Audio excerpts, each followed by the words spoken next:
ఉన్నదా చెప్పండి, ఆగుతాం. అయిపోయిందా?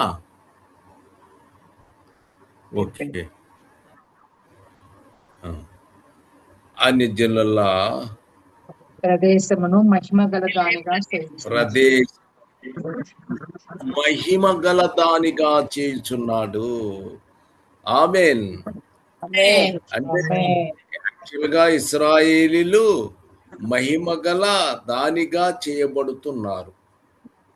కానీ యెషయాలో ఎంత చక్కగా ముందుగా ఆ విషయమును అన్ని కూడా ముందుగా చెప్తూ ఉన్నాడు. ఏమని చెప్తున్నాడు? అన్యజనులు గలిలయ ప్రదేశం మహిమ గల దానిగా చేయుచున్నాడు. ఆమేన్. మనము కూడా దానిలో ఉన్నాము. ఆమేన్. కాబట్టి మనం ఎలాంటి పరిస్థితిలో ఉన్నాము? నిజానికి దేవుడు మనకి తెలియదు, కానీ ఆయన యొక్క మహిమ కలవాడుగా మనము తయారు చేయబడుతున్నాము. ఆమేన్. హల్లెలూయా.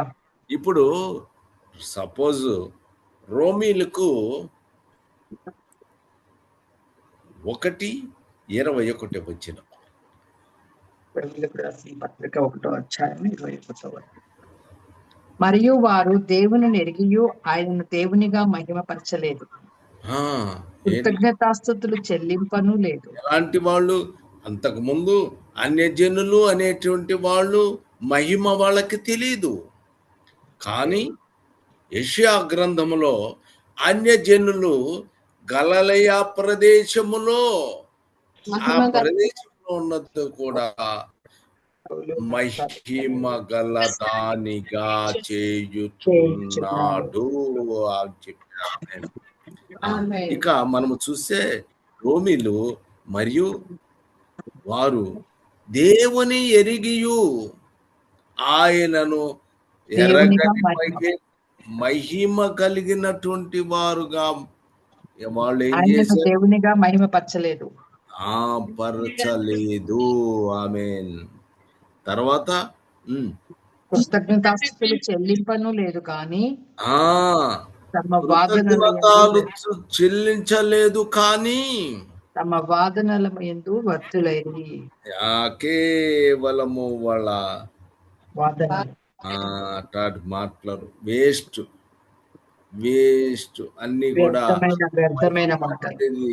వాళ్ళు మాటలలో ఎంత మాత్రమో లేదు. ఆమేన్.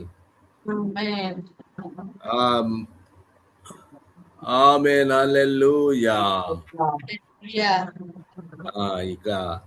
ఇక 1:23 వచనం కూడా చూసుకుందాం. వారు అక్షయుడగు దేవుని మహిమను వాళ్ళు ఏం చేశారండి? అక్షయుడు దేవుని మహిమను క్షయమగు మనుషుల యొక్కయు పక్షుల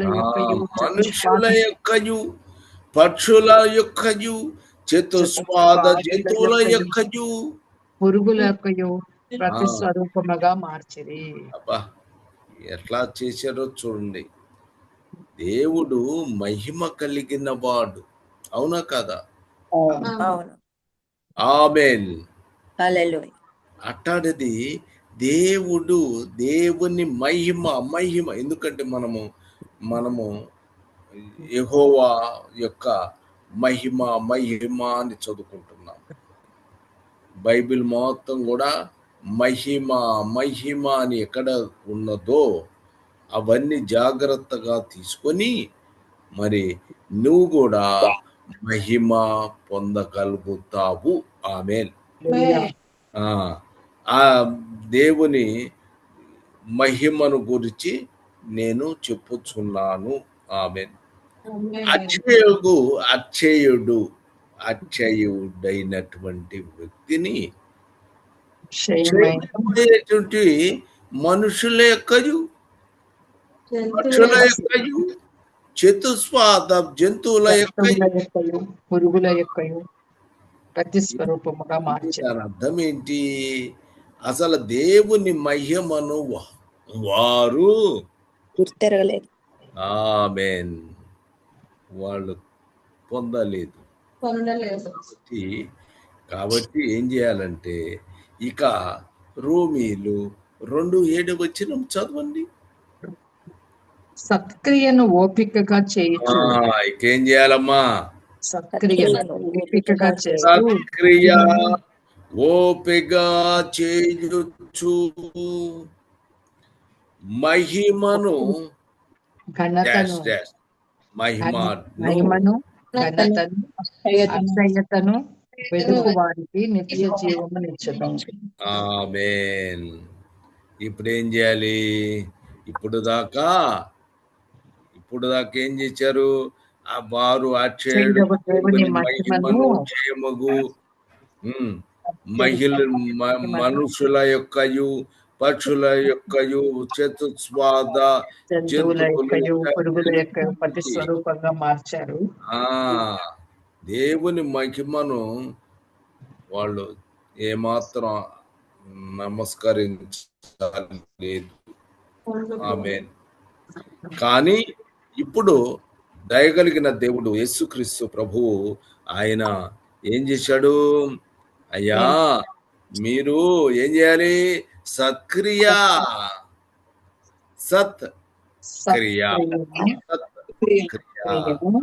ఓపికగా చేయుచు మహిమను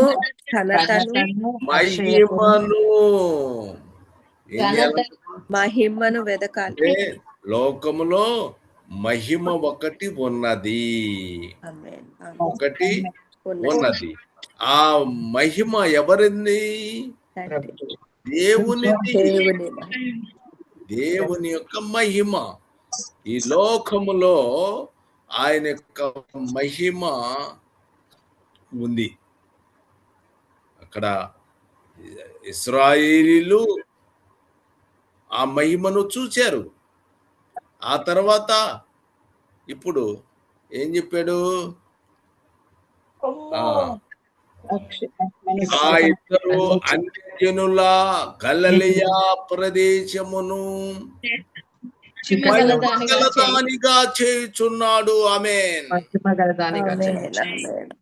కాబట్టి గలిలయ ప్రదేశం ఇట్లాంటివి కూడా మహిమ కలదానిగా ఆయన చేస్తున్నాడు.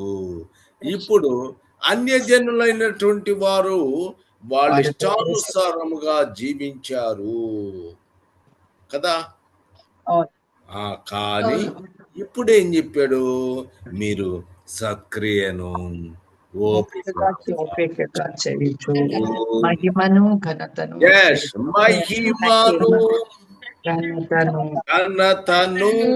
అక్షయతను వారికి నిత్య జీవమునిచ్చును. ఎరుకు వారికి నిత్య జీవమునిచ్చును. ఎవరికమ్మా? సత్క్రియలు ఆయన మహిమను వెదకే వారికి, ఆయన్ని వెదకే వారికి. ఆమేన్.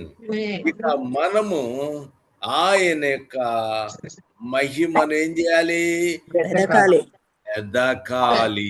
ఆమేన్. హల్లెలూయా. మీరు ఎంతమంది ఆయన యొక్క మహిమను చూస్తున్నారో లేదో నేను చెప్పలేను, కానీ ఆయన యొక్క మహిమను మీరు చూడాలి. ఆమేన్. వెలుగు, వెలుగు, దేదీప్యమానమైన వెలుగు చాలా మంది చూస్తున్నారు. వాళ్ళు ధైర్యముగా చెప్పగలిగినటువంటి స్త్రీ వాళ్ళకు ఉంది. ఆమేన్. కాబట్టి వాళ్ళు ఏం చెప్తారు? మేము వెతుకుతున్నాము, మాకు దొరికింది. ఆమేన్. వెదకండి వెదకు వారికి నిత్య జీవము నిచ్చును అన్నారండి. ఆమేన్. ఆమేన్. ఆ, నువ్వు వెతికితే ఖచ్చితంగా నీకు దొరుకుతుంది. అంతే కదా, దొరకదా? దొరుకుతుంది ఆ, తప్పకుండా. కనుక నీవు విశ్వాసము కలిగినటువంటి వ్యక్తిగా యేసుక్రీస్తు ప్రభువు నందు విశ్వాసం ఉంచాలి. అప్పుడు సత్క్రియ నువ్వు కలిగాలి. ఓపిక చాలా ఓపిక కావాలండి. ఆ, ఓపికగా చేయొచ్చు మహిమను, ఘనతను, అక్షయతను వారికి నిత్య జీవము నిచ్చును. ఆమేన్, హల్లెలూయా. లేకపోతే మీరు పొందలేరు. 2:10 చూడండి. సత్క్రియ చేయు ప్రతివానికి మొదట యోధునికి హెల్లెనీనికి కూడా మహిమయు ఘనతయు సమాధానము కలుగును. ఆమేన్. సమాధానము కలుగును. ఆమేన్. సత్క్రియ ప్రతివానికి మొట్టమొదటి ఎవరు? యూదుడు. హెల్లెనీయుడు. ఆ తర్వాత గ్రీసు దేశస్థులు. అంటే వాళ్ళిద్దరికైనా మనకు లేదా? ఆమేన్. మనము కూడా ఆమేన్. మహిమను, ఘనతను, సమాధానము కలుగుస్తాము. ఆమేన్, హల్లెలూయా. మనము జాగ్రత్తగా ఉండాలి ఇక్కడ. ఎందుకంటే సత్క్రియ చేస్తూ ఉండాలి, మనము సమాధానాన్ని వెతుకుతూ ఉండాలి, మహిమ కలిగినటువంటి వారు, ఘనత కలిగినటువంటి వారుగా మనం ఉండాలి. అలాంటి పరిస్థితుల్లో మనము చాలా జాగ్రత్త వహించాలి. అంటే మనము అబద్ధమాడి, ఇష్టం వచ్చినట్టుగా మాట్లాడి, మళ్ళా పొద్దున్నే రావటం, ఏసయ్యా నన్ను క్షమించు నాయనా, మళ్ళా ప్రార్థన చేస్తావు. చెప్పేటప్పుడేమో ఇష్టం వచ్చినట్టుగా మళ్ళా చేస్తా ఉంటావా? ఎంత దారుణం ఇది! నీకు తెలియక జరిగితే అది వేరు. నీకు తెలిసి ఉద్దేశపూర్వకంగా నువ్వు ప్రార్థన చేస్తున్నావు. ఏమిటిది? ఏమనుకుంటున్నావు దేవుడంటే? ఆమేన్. ఆయనకు అన్నీ తెలుసు. చూడు, రోమీలకు 3:7 వచనాన్ని చూడండి. దేవునికి మహిమ కలుగునట్లు ఇలా అనుకున్నారు, అబ్బా నా దేవుడికి బాగా పేరు తీసుకొద్దాము, మంచి పేరు తీసుకొని వద్దాము, అట్లా అనుకుంటున్నావా? ఓహో, దేవుడికి మహిమ కలుగునట్లు నా అసత్యము వలన దేవుని సత్యము ప్రబలిన ఏంటి? నువ్వు సత్యమా అసత్యమా? అందుకని జాగ్రత్తగా చూసుకోవాల్సిన అవసరము ఎవరికి ఉంది? విశ్వాసం జీవితంలో ఉంది. ఏం చేయాలి? దేవుని నువ్వు విశ్వాసించినటువంటి నీవు, యేసుక్రీస్తు ప్రభువుని నమ్ముకున్న నీవు, అప్పుడు నా అసత్యము అక్కడ అసలు ఆ పదము నాకు చాలా ఆశ్చర్యము కలిగించేది. ఎందుకంటే చాలా మంది యేసు ప్రభు గురించి బాగా తెగ చెప్తారు, కానీ అబద్ధాలు కూడా కలిపి చెప్తారు. అది తప్పని వాళ్ళకి తెలియదా? మన దేవుడు సత్యవంతుడైన సంగతి తెలియదా? ఆయన మాట్లాడతాడు, ఆయన నిన్ను ఏం చేస్తాడు? అవసరమైతే నీ పరిస్థితి ఏ స్థితిలో ఉంటుందో నువ్వు గ్రహించగలవా? కనుక దేవుని మహిమ కలుగునట్లు నా అసత్యము వలన అప్పుడు అంటే అతడు అసత్యము చెప్తాడు, అసత్యము వలన సత్యము సత్యము ప్రబలిన ఎడల నేను ఇంకను పాపినైనట్టు తీర్పు పొందనేలా నేనికను పాపినైనట్టు తీర్పు పొందనేలా. ఈ దీని యొక్క అర్థాన్ని జాగ్రత్తగా చదువుకోండి. ఎందుకంటే ప్రతి ఒక్క వ్యక్తి కూడా మొత్తం ఏం జరుగుతుంది, మనము దేవుని సన్నిధిలో ఏమి చెబుతున్నాము, మనము సత్యము చెబుతున్నామా అసత్యము చెబుతున్నామా, ఎవరికి మహిమ ఎవరికి చేయాలనుకుంటున్నావు? దేవునికి మహిమ. దేవుడికి మహిమ అంటే ఇష్టపడతాడు ఆయన. చూడండి, నువ్వు బ్రహ్మాండంగా కథలన్నీ చెప్పావు, కానీ ఆయన సంతోషపడతాడా? అమ్మా, ఆయన సంతోషపడడు. ఆయనకి మహిమ వస్తుందని సంతోషము లేదు ఆయన దగ్గర. నీవు కరెక్ట్ గా ఎట్లుండాలి? సత్యము కలిగి ఉండాలి. ఆమేన్. నువ్వు అబద్ధం ఆడకూడదు. ఆమేన్. దేవుడు తెలుసు ఎవరిని ఏర్పాటు చేసుకుంటాడో ఆయన ఏర్పాటు చేసుకుంటాడు. నువ్వు చెప్పాల్సిన అవసరం లేదు.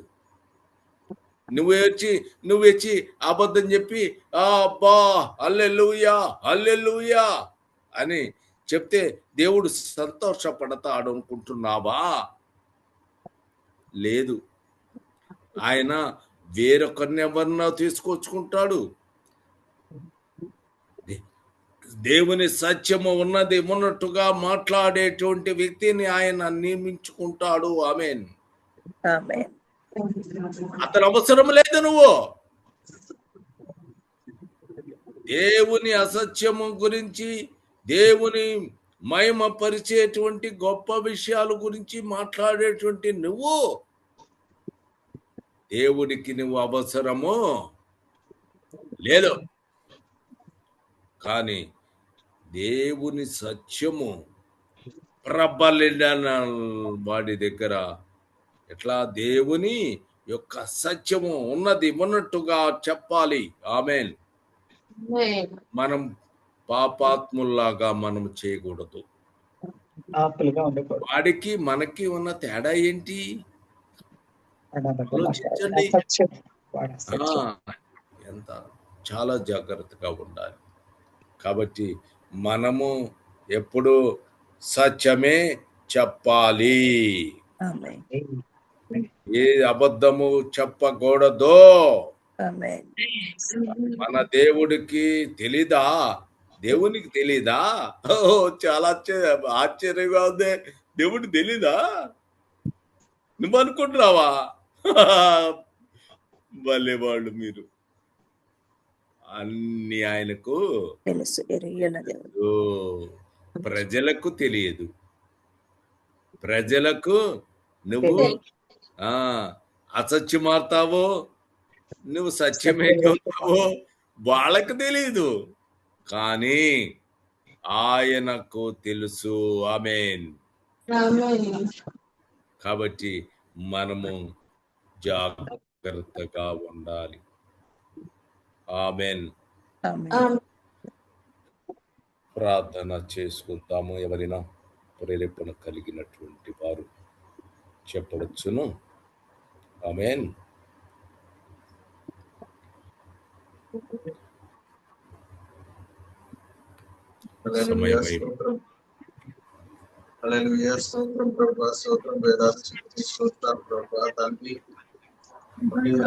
అన్ని జనుల్లో తండ్రి మీ యొక్క మహిమను కలుగజేయగలరు తండ్రి. అన్ని జనుల దేశంలో మహిమను కలదానిగా చేయుచున్నామని నేను నమ్ముచున్నాం ప్రభా.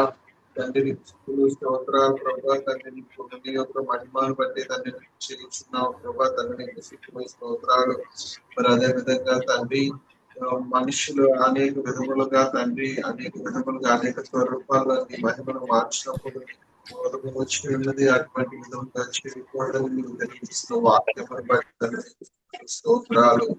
నీవు మహిమైశ్వర్యము నీ మహిమైశ్వర్యం తండ్రి నీ గొప్ప తండ్రి మేము వెతుకు వారు ఉన్నట్లుగా కృప దయచేస్తున్న విధానం బట్టి తండ్రి మీకు స్తుతులు స్తోత్రాలు తండ్రి. మరి అదే విధంగా తండ్రి సత్క్రియలను ఓపికతో కనపరచాలని సత్క్రియలు ఓపికతో చేయించు తండ్రి. నీ మహిమను బ్రతకవాలని అక్షయతను మహిమను అక్షయతను తండ్రి మరియు బ్రతకవాలని తెలియజేసిన విధానం బట్టి తండ్రి మీకు స్తుతులు స్తోత్రాలు స్తోత్రాలు ప్రభా తండ్రి స్తోత్రాలు ప్రభా తండ్రి. మరి సత్యమును అసత్యమును బట్టి ఈ దేవునికి మహిమ రాదని మరి సత్యమునే పలకవాలని తెలియజేస్తారు. కాబట్టి యథార్థంగా సత్యముగా ముట్టుకు తండ్రి మాకు కృపంబడి కృప చూపుతున్న విధానం బట్టి తండ్రి స్తోత్రాలు. దోషములు మా ప్రారంభం క్షమించి తండ్రి ఇక్కడి నుంచి సత్యముగా తండ్రి ఉండుటకు కృప దయచేసి నడిపించి మనం ప్రాధాయపడుతూ తండ్రి నీకు అక్షయతను మహిమను ఘనతను వెతికే వారుగా ఉండటం కృప దయచేసి నడిపించుకొని ప్రాధాయపడుతూ నజరేయుడు కృపగా యేసుక్రీస్తు శక్తుల నామములో అడిగి వేడుకుంటున్నాను తండ్రి. మహోన్నతుడా మహాగణుడ నీతిమంతుడైన దేవ పరిశుద్ధుడైన తండ్రి మీ పాదములకు వేలాది వందనాలు నైనా. ఈ ఉదయకాల సమయంలో మీరు మాతో మాట్లాడి మాకు తెలియజేసిన ప్రతి ఒక్క అంశాన్ని బట్టి మీకు వందనాలు చెల్లిస్తున్నాను.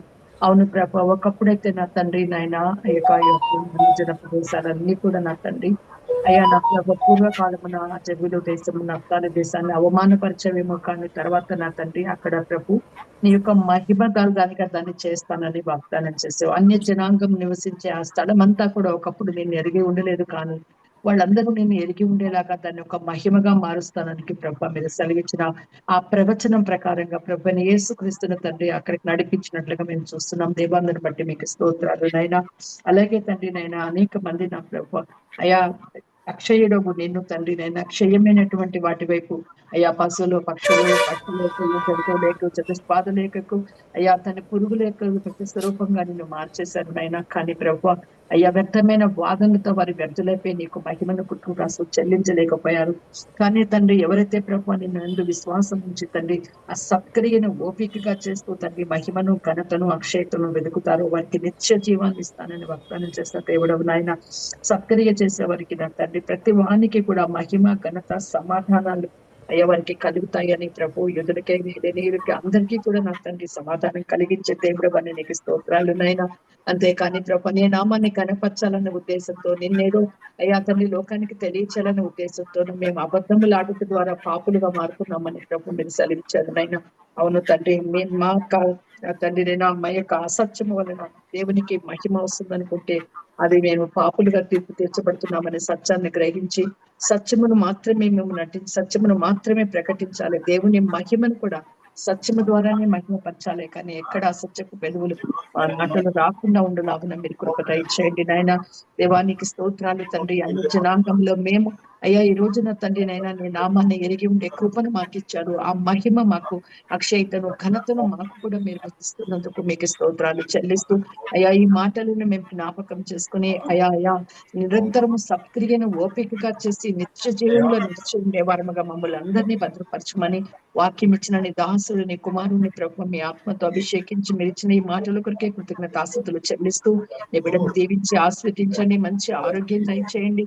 అలాగే నా తండ్రి మరొక దాసుడు నీ కుమారుడు నీ వాక్యాన్ని ప్రకటించిన ఇంటుండగా నీ ఆత్మతో అభిషేకించి అయ్యా మీ స్వరము ఆయన ద్వారా మాతో మాట్లాడి వినుచున్న ప్రతి ఒక్కరిని కూడా ప్రభు అయ్యా మీరు నిలబెట్టి బలపరచమని ప్రతి వాక్యము వారి హృదయంలో భద్రం చేసుకుని అయ్యా నీ రాకడ వరకు మెలకుగా ఉండే స్థితిలో ప్రతి ఒక్కరిని వచ్చమని ప్రాధాయపడుతూ ఈ కొద్ది ప్రార్థన ప్రభువును ప్రియకుమారుడైన యేసుక్రీస్తు ప్రభు వారి నామంలో సమర్పిస్తున్నాను తండ్రి.